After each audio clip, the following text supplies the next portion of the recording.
والحمد لله الذي عرج بعبده من البيت المقدس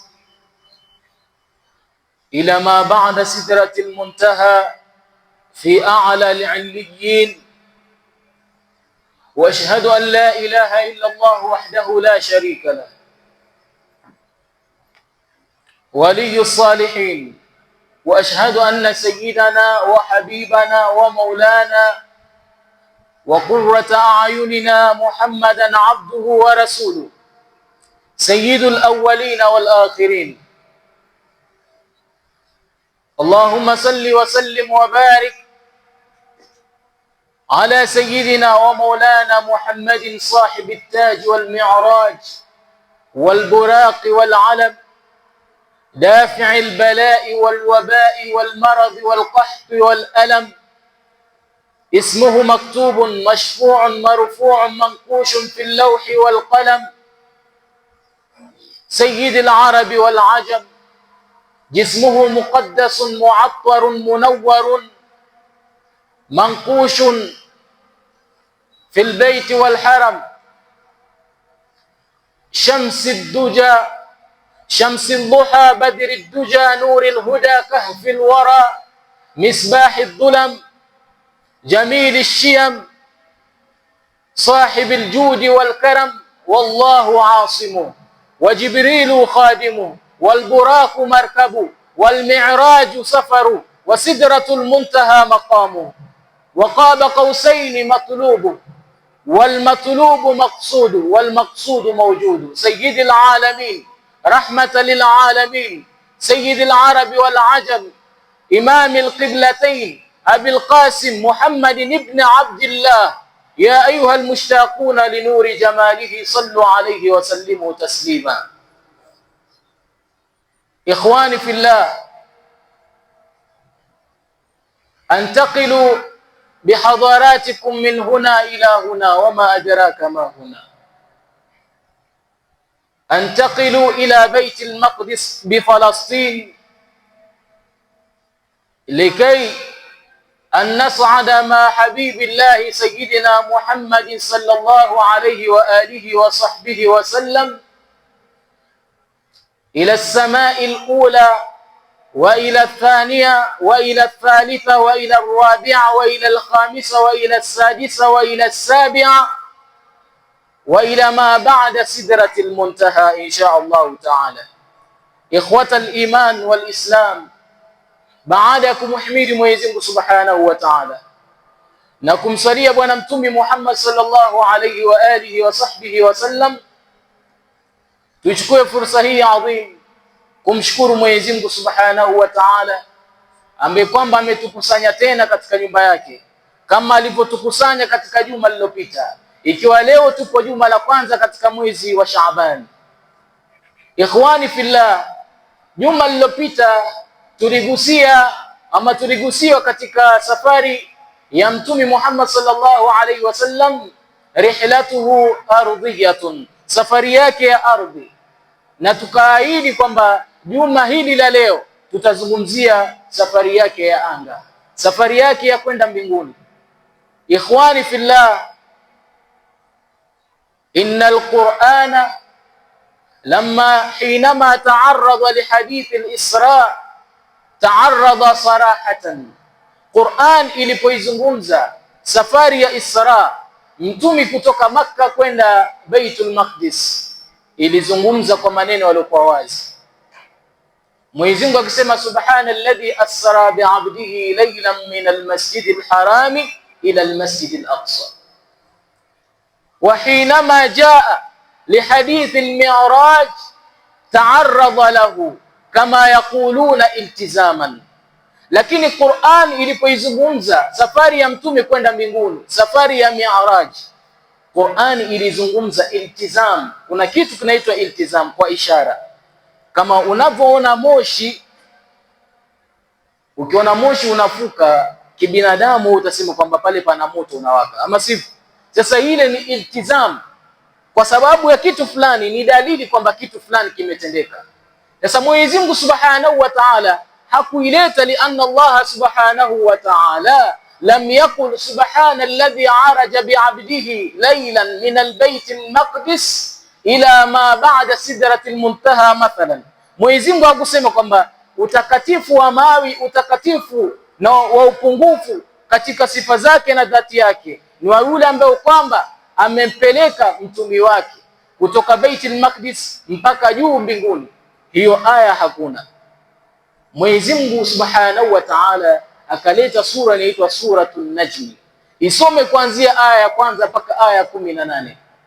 Mwenyezi Mungu anasema wan najmi idha hawa ma dhalla sahibukum wa ma ghawa wa ma yantiqu anil hawa in huwa illa wahyun yuha allamahu shadidul quwa dhu mirratin fastawa wa huwa bil ufuqil a'la thumma dana fatadalla fakana qaba qausaini aw adna fa awha ila 'abdihi ma awha ma kadhaba al fuadu ma ra'a afatumarunahu ala ma yara ولقد رآه نزلة أخرى عند سدرة المنتهى عندها جنة المأوى إذ يغشى السدرة ما يغشى ما زاغ البصر وما طغى لقد رأى من آية ربه الكبرى. Mwenyezi Mungu Subhanahu wa Ta'ala kuyazungumza maneno huku akasema subhana alladhi asra bi'abdihi layla katika jambo la Isra, lakini katika al-Mi'raj hakuleta kwa wazi, akataja vitu ambavyo kwamba ni ishara kwamba huyu mtumi alisafirishwa katika safari hii ya kwenda mbinguni. Kitu gani? Allah Subhanahu wa Ta'ala kwanza ameiapia nyota, wan najmi idha hawa, kisha akamtakasa mtume akasema ma dhalla sahibukum wa ma ghawa, huyu rafiki yenu, huyu mwenzenu Muhammad sallallahu alaihi wasallam hajapotea wala azungumzi kwa matamanio yake. Wama yantiqu anil hawa in huwa illa wahyu yuha, azungumzi kwa matamanio yake na shawania zake, isipokuwa anachokizungumza ni wahi anaopatiwa na Allah Subhanahu wa Ta'ala. Allamahu shadidul quwa, man huwa? Jibril alayhi salatu wassalam. Mwalimu wake ni shadidul quwa, Jibril alayhi salatu wassalam. Sasa iltizaman, kuna mambo ambayo kwamba yanatuonesha kwamba mtume alisafiri. Kwa sababu gani? Umetajwa kilma Sidratul Muntaha. Sidratul Muntaha haipo duniani, haipo huko. Iko wapi? Baada ya mbingu ya saba ndio kuna Sidratul Muntaha. Idh yaghsha sidrata ma yaghsha ma zagha al-basar wa ma taha. Sasa hizi ni alama kwamba Mtume Muhammad sallallahu alaihi wasallam amepelekwa safari hii ya Isra, na Mwenyezi Mungu kwamba yeye hakuileta sarahatan, hakuileta kwa uwazi. Hii ni rahma kwetu sisi. Al-amru alladhi yumkinu Rasulullah sallallahu alaihi wasallam an yuqima ad-dalila al-madiyya li sukani al-ardi jaa sarahatan, jambo ambalo kwamba mtume anaweza kusimamisha dalili, anaweza akatoa dalili kwamba mimi nimeenda sehemu fulani, akatoa dalili. Mtume Allah Subhanahu wa Ta'ala kaileta saraha, kaileta kwa wazi Isra, kwa sababu Baitul Maqdis Makureishi walikuwa wakienda, ipo ardhini. Mwenyezi Mungu akaileta kwa wazi, na ndio maana baadaye alipoambia kwamba usriya bi al-laila, nimepelekwa leo usiku, akamuuliza ila ain, akamwambia ila Baitul Maqdis.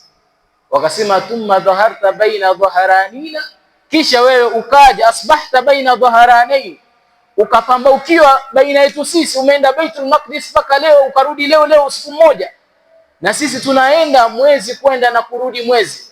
Sasa ile Mwenyezi Mungu ameleta kwa wazi, kwa sababu lao ataulizwa msikiti uko vipi, anaweza kausifu na watu wakamwamini.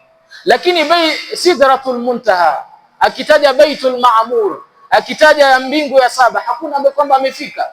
Sasa ili jambo Mwenyezi Mungu kwa rahma yake akalileta iltizaman, kwa ishara tu, jambo la al-Mi'raj. Ikhwani fillah, al-qadiyatu fil Mi'raj qadiyatun kubra. Hili jambo ni jambo zito na ni jambo kubwa, lakini tutazungumza baadhi ya nukat.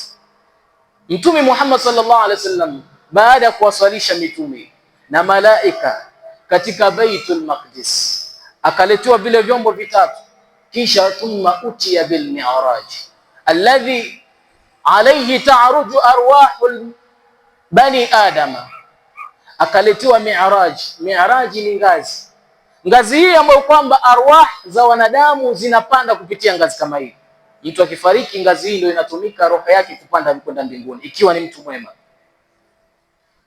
Ngazi hii, falam tara alkhalaiqu ahsana minhu, viumbe havijawahi kuona kitu kizuri kama hii ngazi. Lahu mirqatun min fiddatin wa mirqatun min dhahabin wa huwa min jannati alfirdausi munawwadun billu'lu'i an yaminihi malaikatun wa an yasarihi malaikatun. Ngazi kama hii sifa yake, hii ngazi ina daraja, yani vile vitu vya kupandia, lakini daraja kama hizi, mirqatun min dhahabin wa fidda, kuna daraja za dhahabu na kuna daraja za fedha, sio za mbao, dhahabu na fedha. Kisha sifa yake, huwa min jannati alfirdaus, imetolewa jannatul firdaus, munawwadun billu'lu'i, imetonezwa, yani katika urembo wake imetonezwa kwa lulu. An yaminihi malaikatun wa an yasarihi malaikatun, kuliani kwa ngazi hii kuna malaika na kushotoni kuna malaika. Fasaida Rasulullah sallallahu alaihi wasallam ma'a Jibril alayhi salatu wassalam hatta intahaya ila babi min abwabi as-samai yuqalu lahu babul hafadha wa alayhi malakun yuqalu lahu Ismail wa huwa sahibu samai dunya. Mtume Muhammad sallallahu alaihi wasallam akapanda ngazi kama hii pamoja na Jibril, akakomea katika mlango wa mbingu ya ardhi, mbingu ya dunia, mbingu ya kwanza. Alipokomea sehemu kama hii, kuna mtu ambaye kwamba ni malaika, ndio yeye mlinzi sehemu kama ile. Huyu malaika anaitwa Ismail. Malaika kama huyu yuko na jopo lake la malaika 1070, na kila malaika 1070, kila malaika maa kulli malakin jundun min almalaikatu 1000 malaki, kila malaika yuko na jeshi la 1070 la malaika. Sasa ipige hesabu malaika namna walivyokuwa wengi. Mtume Muhammad sallallahu alaihi wasallam akakomea mbingu ya kwanza pamoja na Jibril. Hatutaki kuzungumzia umbali wa ardhi paka katika mbingu ya kwanza, kwa sababu itachukua time na muda ni kidogo. Lakini tukienda katika mambo kwamba Mtume Muhammad sallallahu alaihi wasallam, fastaftaha Jibril, Jibril akabisha hodi, akaulizwa man hadha, ni nani huyo? Akasema Jibril. Wa man ma'aka, ni nani pamoja naye? Akasema Muhammad, ni Muhammad. Akakaribishwa Mtume Muhammad. Falamma khalasa, walipopenya mbingu ya kwanza, idh fiha Adamu alayhi salatu wassalam, akampata Nabiullahi Adam kahayatihi yawma khalaqa Allah, kama vile alivyomuumba Mwenyezi Mungu Subhanahu wa Ta'ala. Adam, kitu alichompata Mtume Muhammad sallallahu alaihi wasallam, turadu alayhi arwahul anbiya'i wa dhurriyyatihi almu'minin wa yaqul ruhun tayyibatun wa nafsun tayyibatun ij'alha fi 'illiyin. Mtume akampata Adam na sura yake alipoumbwa, akawa kuna roho ambazo kwamba anaoneshwa roho za manabii na muumini. Akawa anasema Adam, roho nzuri na nafsi nzuri, ya Rabbi zijalie katika pepo ya illiyin. Kisha upande wa kushoto anaonyeshwa roho mbaya za watoto wake ambao kwamba ni makufara. Akawa anasema ruhun khabithatun wa nafsun khabithatun ij'aluha fi sijjin, ya Rabbi hizi nafsi ambazo kwamba ni mbaya na roho ambazo kwamba ni mbaya zijalie katika moto wa sijjin. Mtume Muhammad sallallahu alaihi wasallam faraa aswigatan, akaona roho nyingi, wa baba, na akaona mlango, an yaminihi, kuliani kwa Nabiullahi Adam, yakhruju minhu rihun tayyiba, ikawa inatoka harufu nzuri katika ule mlango wa kulia. Kisha akaona kushotoni kwake, an shimalihi, akaona baba na akaona mlango, warihun, na kuna harufu ambayo kwamba khabithatun, ambayo kwamba ni mbaya, inatoka katika ule mlango wa kushotoni.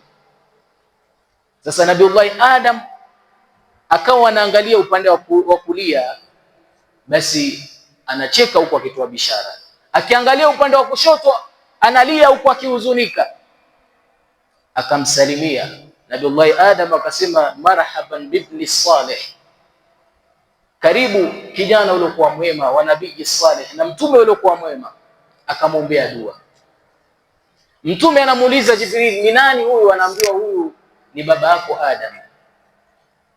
Na zile roho aswida ni nini? Akaambiwa zile ni roho, kuliani kwake ni roho za watu wema na kushotoni kwake ni roho za watu wabaya, na ule mlango na uona ni mlango wa pepo kuliani kwake, na mlango wa kushoto ni mlango wa motoni. Akiangalia upande wa kulia watu wanaoingia katika pepo yake ya Allah subhanahu wa ta'ala, basi anacheka na anatoa bishara. Na akaangalia upande wa kushoto watu wanaingia katika moto wa jahannam, analia na anahuzunika. Sasa mtume akampita baba yake Adam alayhi salatu wassalam. Lakini mtume kabla haja aenda mbingu ya pili, kuna mambo alionyeshwa na Allah subhanahu wa ta'ala. Mtume sallallahu alayhi wasallam, fa idha bi akhwinatin, mtume mara anaziona meza zimepangwa, alaiha lahmun musharrahun, juu ya hizi meza kuna nyama iliyokatwa vizuri, wa fi riwayatin mashwiyun, kuna nyama ambayo kwamba imekaangwa, kuna nyama iliyochomwa vizuri inanukia vizuri. Na kushotoni mwa meza hizi kuna nyama nyingine ambazo kwamba ni mbaya. Faja'alu yuqbiluna ala aljiyaf wa yatrukuna allahma, ajabu, wakawa watu wanaacha zile nyama nzuri, wanajilia hii mizoga. Mtume alipouliza Jibril, ni mfano gani? Wakaambiwa na Jibril, haulai zunat yuhilluna ma harrama Allahu alaihim wa yatrukuna ma ahalla Allahu lahum, hawa ni wazinifu, wanahalalisha ambayo kwamba Mwenyezi Mungu ameharamisha, na wanaacha ambayo kwamba Mwenyezi Mungu amehalalishia. Yani mtu yuko na mke wake, anaacha mke wake, anafuata mtu ambaye kwamba sio halali kwake. Mtume Muhammad sallallahu alaihi wasallam, famadha hunayatan, mtume akapita muda kidogo, akitamaki faidha bi aqwamin butunuhum kalbuyut, mara anaona watu matumbo yao ni kama majumba. Tasawwar katika kichwa chako ama katika akili yako, mtu ikiwa tumbo ni kama jumba, hebu angalia mwili wake utakuwa namna gani? Fi butunihim alhayatu, ndani ya matumbo yao kuna majoka, tura, majoka kama haya yanaonekana. Kharija butunihim, yani nje ya matumbo yao nyoka kama hizi zinaonekana. Mtu tumbo ni kama nyumba na zile nyoka ndani ya tumbo zinaonekana. Mtume Muhammad sallallahu alaihi wasallam akashangaa watu kama hawa, akawaambia haulai min ummatika alladhina yaakuluna riba la yaqumuna illa kama yaqumu alladhi yatakhabbathu ash-shaytanu min al-mas, hawa ni katika ummati wako ambao kwamba wanakula riba, hawasimami isipokuwa ni kama yule ambao kwamba amemsawazisha sheitani kutokamana na wenda wazimu. Mara Mtume Muhammad sallallahu alaihi wasallam anaenda mbele kidogo, anawakuta watu midomo yao, mashafiruhum kama shafiril ibli, midomo yao ni kama midomo ya ngamia. Wayulqamuna, sasa midomo yao ikawa inafunguliwa, kisha wanalishwa mawe ya moto wa jahannam. Mawe kama yale yanatokea katika tupu zao. Mtume Muhammad sallallahu alaihi wasallam akashangaa na watu kama, akaambiwa hawa min ummatika alladhina yaakuluna amwala alyatama dhulma inma yaakuluna fi butunihim nara wa sayaslawna sa'ira.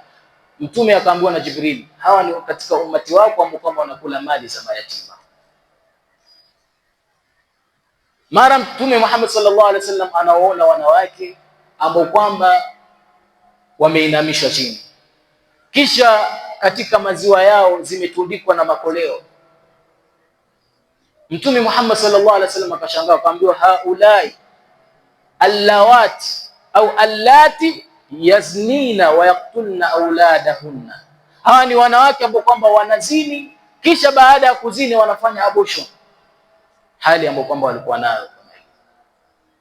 Kwa hiyo hii ni baadhi ya mifano alionyesha bwana Mtume Muhammad sallallahu alaihi wasallam. Kisha fasaada ila samai thania, akapanda mpaka mbingu ya pili. Alipofika mbingu ya pili, Jibril akabisha mlango, akaulizwa ni nani? Akasema ni Jibril. Uko pamoja na nani? Akasema niko pamoja na Muhammad. Kumetumilizwa kwake? Akasema naam. Alipopenya ndani ya mbingu ya pili, Mtume Muhammad sallallahu alaihi wasallam, wa idha huwa bi Isa ibn Maryam wa Yahya ibn Zakaria, akitaamaki anampata Isa ibn Maryam na Yahya ibn Zakaria. Akaenda mbingu ya tatu, faidha fiha, akipoingia na mbingu ya tatu, faidha fiha Yusuf, ndani ya mbingu ya tatu yuko Nabii Yusuf, ambaye kwamba amepatiwa nusu ya jamal, nusu ya uzuri ambao kwamba Mwenyezi Mungu Subhanahu wa Ta'ala alimpatia. Akasalimiana na Nabii Yusuf, wakaombeana Mungu. Mtume Muhammad sallallahu alaihi wasallam akaendelea na safari. Alipoingia mbingu ya nne, mbingu ya nne anampata Nabii Idris alayhi salatu wassalam, akasalimiana na Nabii Idris. Alipoingia mbingu ya tano, mbingu ya tano anampata Nabii Harun alayhi salatu wassalam, nusu ya ndevu zake ni nyeupe na nusu ni nyeusi. Amempata, yuko na Banu Israili wanazungumza. Mtume akauliza, man hadha, ni nani huyo ya Jibril? Jibril anamwambia, hadha rajulul muhabbab, huyu ni mtu ambaye kwamba yuwapendwa katika kaumu zake, Harun ibn Imran, ni Harun kijana cha Imran.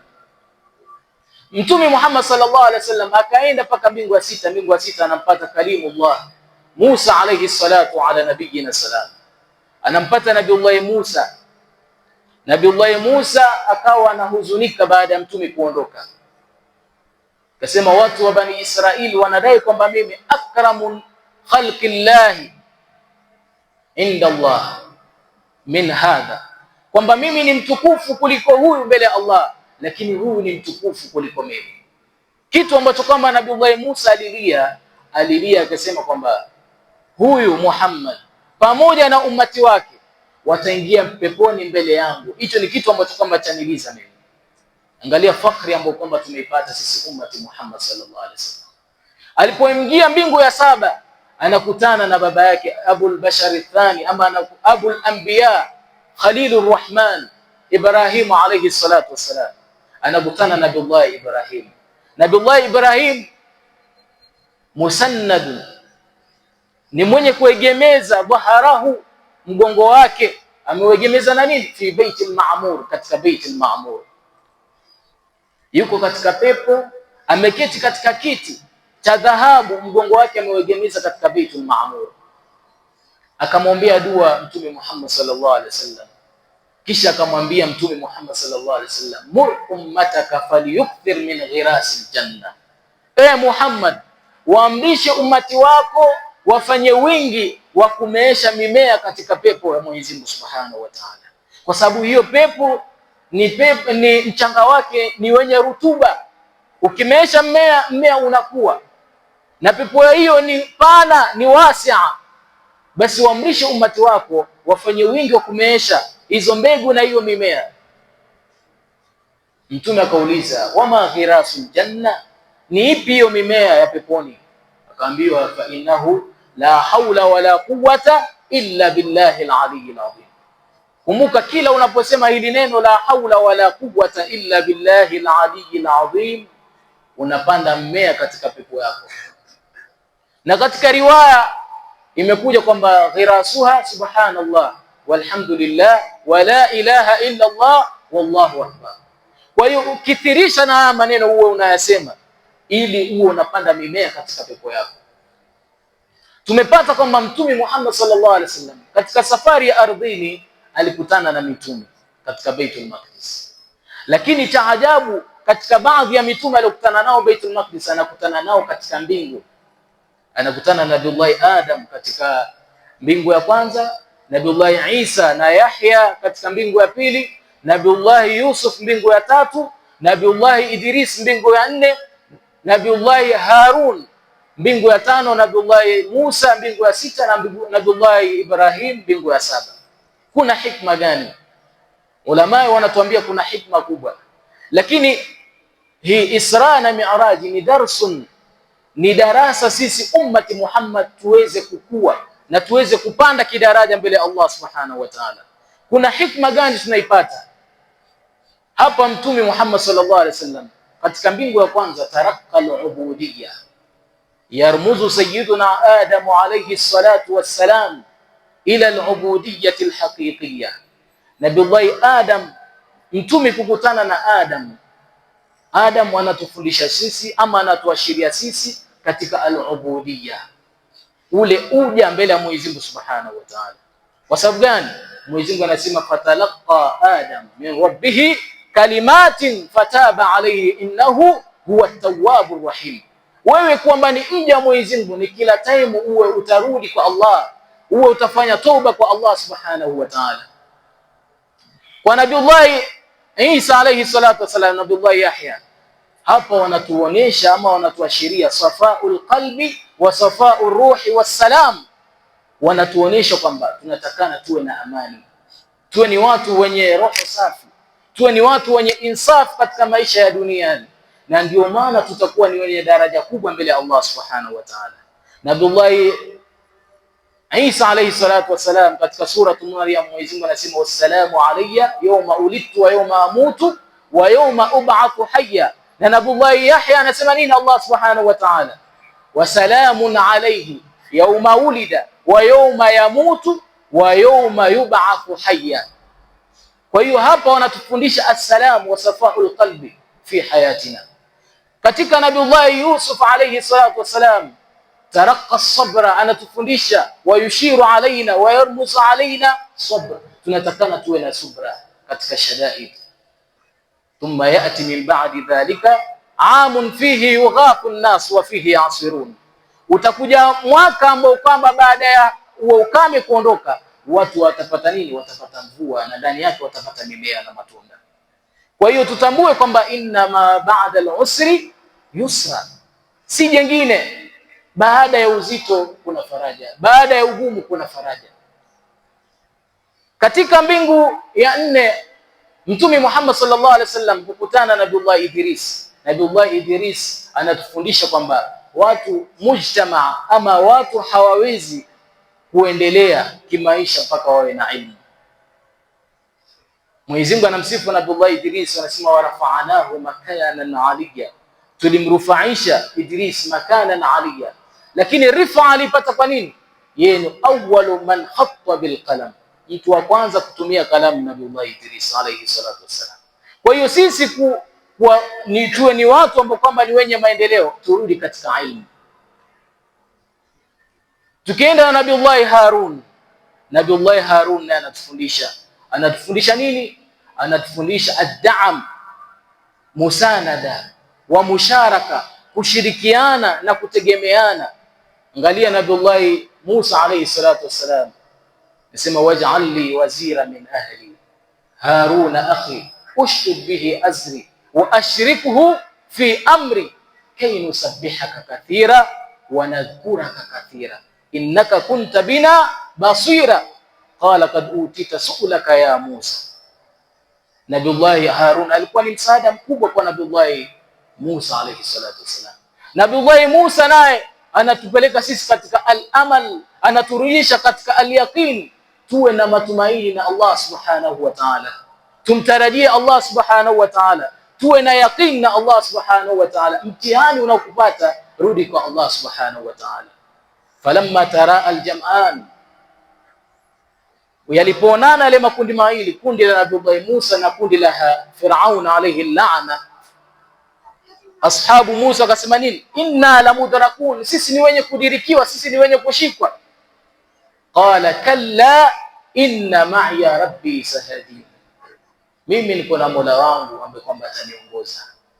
Kwa hiyo Nabii Musa anatufundisha al-yaqin na al-amal katika nyakati ambazo kwamba ni mzito. Kisha Nabii Ibrahim anatufundisha athabat, tuwe na msimamo. Hata ukipata na mitihani yoyote, kuwa na msimamo na ujue kwamba Allah Subhanahu wa Ta'ala yuko pamoja na wewe. Inna Ibrahima kana umma, hakika Ibrahim alikuwa ni umma. Ibrahim mmoja, sio kama yeye ni mmoja, ni sawa sawa na umma wote, jinsi alivyokuwa na thabati. Mtume Muhammad sallallahu alaihi wasallam baada ya kuzipita mbingu 7 akaenda na Jibril alayhi salatu wasalam mpaka Sidratul Muntaha. Idh yaghsha sidrata ma yaghsha ma zagha albasaru wa ma tagha. Sidratul Muntaha, namna ilivyokuwa ya maajabu, kunazi zake, majani yake ni kitu ambacho kwamba ni cha maajabu. Kivuli chake wanasema kwamba ukitembea kile kivuli inachukua miaka 1070 kivuli chake kukitembea. Ukubwa wa kunazi zake ulikuwa ni ukubwa wa ajabu. Katika riwaya imekuja kwamba majani yake, jani moja linaweza likafunika dunia nzima, kwa namna ilivyokuwa ni ajabu. Laqad raa min ayati rabbih al-kubra, Mwenyezi Mungu alimuonesha Allah Mtume Muhammad sallallahu alaihi wasallam aya miujiza ambayo kwamba ni mikubwa. Mtume baada ya kutoka Sidratul Muntaha akaingia katika aljanna, wa fiha ma la aynun ra'at wala udhunun sami'at wala khatara ala qalbi al-bashar. Ndani ya pepo ni jicho ambalo kwamba halijapatapo kuona, yani zile fikra tunavyofikiria sisi katika dunia kwamba pepo ipo hivi, sivyo. Yani mtume akaona kwamba jicho halijawahi kuona, sikio halijawahi kusikia, wala haijawahi kupita mawazo katika kichwa cha mwanadamu, yani namna ilivyokuwa mzuri. Akaingishwa ndani ya moto wa Jahannam, kuangalia moto wa Jahannam, kuchungulia tu nje namna ilivyokuwa moto unavutisha. Akampata ule malaika wa moto wa Jahannam, Maliku Khazinun Nar. Huyu bwana kitu alichofanya Mtume Muhammad sallallahu alaihi wasallam, kila akikutana na malaika ni wenye kumshashia, ni wenye kumfurahikia, ni wenye kumtabasamia. Anakutana na huyu bwana hacheki, alionyesha tu jino kwa mbali kisha akatulia. Mtume Muhammad sallallahu alaihi wasallam likamshangaza, akamuuliza Jibril, asema sikupita kwa watu wa mbinguni isipokuwa alinifurahikia isipokuwa mtu mmoja. Akaambiwa huyo ni Maliku Khazinun Nar. Huyo bwana hajawahi kucheka maisha yake toka aumbwe, na lao angecheka basi angekuchekea wewe. Kama hajacheka kwa ajili yako basi hatocheka tena huyo. Sasa fikiria mtu acheki, siku ya kiyama upatane naye itakuwaje? Kisha Mtume Muhammad sallallahu alaihi wasallam akarudi katika Sidratul Muntaha, akachukuliwa na kiwingu akitahamaki. Jibril akabakia nyuma akitahamaki, yuko sehemu ambayo kwamba anamuona mtu, anaiona nur. Huku Jibril mwenyewe ameshindwa kufika, lakini anamuona mtu ambaye kwamba yuko mughayyabun fi sahab, ni mwenye kughubika, yani huyu bwana kawa kama amefichwa katika mawingu. Mtume akashangaa akasema, amalakun, je huyu ni malaika? Anabiyun mursalun, je huyu ni mtume aliyetumilizwa? Kuna sauti ikamjibu, la, huyu ni abdun min ibadillah kana lisanuhu ratban bi dhikrillah. Sifa yake ilikuwa ulimi wake ni wenye majimaji kwa kumtaja Allah subhanahu wa ta'ala. Wa qalbuhu muallaqun bil masajid, na moyo wake ni wenye kufungamana na misikiti. Adhana haijaadhiniwa yeye tayari anaenda msikitini, na hata akiwa na kazi anaangalia time, kila saa yeye anaangalia time. Je, wakati wa sala umefika? Muallaqun bil masajid, anaweza kuchelewa lakini akawa kule alipo roho yake haina raha, anafikiria msikitini. Tofauti na sisi, tupo ndani ya msikiti tunafikiria nje. Na sifa ya tatu, walam yastatibba biwalidayhi, walam yastasibba biwalidayhi, na huyu bwana hakuwa kutukanisha wazazi wake wawili. Kutukanisha wazazi, unaweza usitukane mzazi wako, lakini ukatukana mtu ikawa ni sababu ya mzazi wako atukane, ama ukalifanya jambo baya, lile jambo likawa ni sababu ya kwamba watu watafute baba yake ni nani, hiyo ni kuwatukanisha wazazi wako wawili. Kisha Mtume Muhammad sallallahu alaihi wasallam akaingia katika hadhara ya Allah subhanahu wa ta'ala, na hapa kazungumza na Allah subhanahu wa ta'ala. Na hapa kuna ikhtilafu nyingi. Je, Mtume alimuona Allah subhanahu wa ta'ala? Je, Mtume hakumuona? Lakini hilo sio makusudio. Muhimu tujue ni zawadi gani bwana Mtume Muhammad sallallahu alaihi wasallam alipatiwa na Allah subhanahu wa ta'ala. Kwanza Mtume akaisoma at-tahiyyat wal mubarakat was salawatu lillah, kisha akataja sifa za manabii wengine kwamba Nabii Ibrahim umemfanya ni khalili, Nabii Musa umemfanya ni kalili, Nabii Daudi umempatia mfalme ule kwa mkubwa, Nabii Suleiman ufalme ule kwa mkubwa, Nabii Isa umemfundisha Injili, Taurati, vitu vingi. Mwenyezi Mungu akwambia ittakhadtuka habiba, mimi nimekufanya wewe kwamba ni kipenzi. Ikiwa huyo ni kalimu, huyo ni khalil, lakini wewe Muhammad, wewe ni kipenzi. Kisha akamwambia kwamba nimekupatia wewe 8 ashumin, nimekupatia vyembe ama mambo 8: al-Islam wal-jihad wal-amru bil-ma'ruf wan-nahyu 'anil munkar was-sadaqa wa sawm Ramadan wa inni yawma khalaqtu as-samawati wal-arda faradtu 'alayka wa 'ala ummatika 50 faridha. Mwenyezi Mungu akamtajia vile vitu vinane, lakini zawadi kubwa aliyoipata Mtume Muhammad sallallahu alaihi wasallam, Mwenyezi Mungu anasema siku niliyoiumba mbingu na ardhi nilifaradhisha juu yako wewe na ummati wako faradhi 50 kwa ummati wako, swala 50. Mtume akaribia, akawa anarudi katika dunia, anafika anakutana na Ibrahim, akumwambia kitu, anakutana na Nabii Musa, anamwambia ni kitu gani umepewa Muhammad? Muhammad sallallahu alaihi wasallam anamwambia nimefaradhishwa mimi swala 50. Nabii Musa kwa kisa kirefu akamwambia, la, umati wako hauwezi. Umati wangu ulipatiwa raka 2 na umeshindwa, nao walikuwa na nguvu kushinda umati wako. Rudi kaombe takhfifu ya Muhammad. Mtume akawa anarudi, zinapunguzwa 5 mpaka zikawa 5, na ndio ikawa ni faradhi kwetu sisi kuitekeleza faradhi kama hii ya swala kwa siku vipindi 5. Ndugu katika imani, hakuna kitu ambacho kwamba Mwenyezi Mungu Subhanahu wa Ta'ala ameweka ni communication baina yetu sisi na yeye kama as-salah. Dunia ilipomkataa Mtume Muhammad sallallahu alaihi wasallam, watu wa Makka walipompinga, akaenda Taifa akapingwa, Mwenyezi Mungu akamchukua safari ya Isra na Mi'raj.